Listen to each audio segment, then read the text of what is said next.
नमस्कार, मैं प्रगति अग्रवाल और आप देख रहे हैं देश विदेश और राज्य की बाजार पर NewsPlus21 की खास पेशकश बाजार हलचल।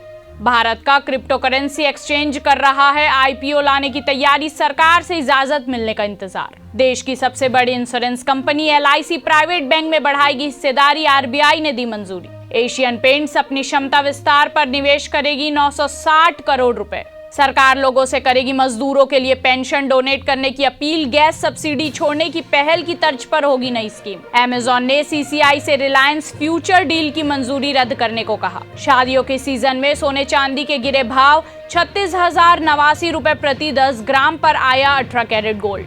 रिलायंस जियो ने भी टैरिफ में 20% का इजाफा किया, 1 दिसंबर से लागू होगी नई दर। क्रिप्टो करेंसी पर सरकार का बड़ा बयान, लोकसभा में वित्त मंत्री ने कहा बिटकॉइन के लेन देन का सरकार के पास नहीं है data. Chartered accountant Anish Kumar Sharma grand launch of India के नए ग्रैंड मास्टर बने। 14% उछला वोडाफोन आइडिया का शेयर। ऐसे ही तमाम जानकारी के लिए हमारे चैनल को लाइक और सब्सक्राइब करना नहीं भूलें और नोटिफिकेशन के लिए बेल आइकन जरूर दबाएं। आप लोग देख रहे थे NewsPlus21, आपके हक की बात।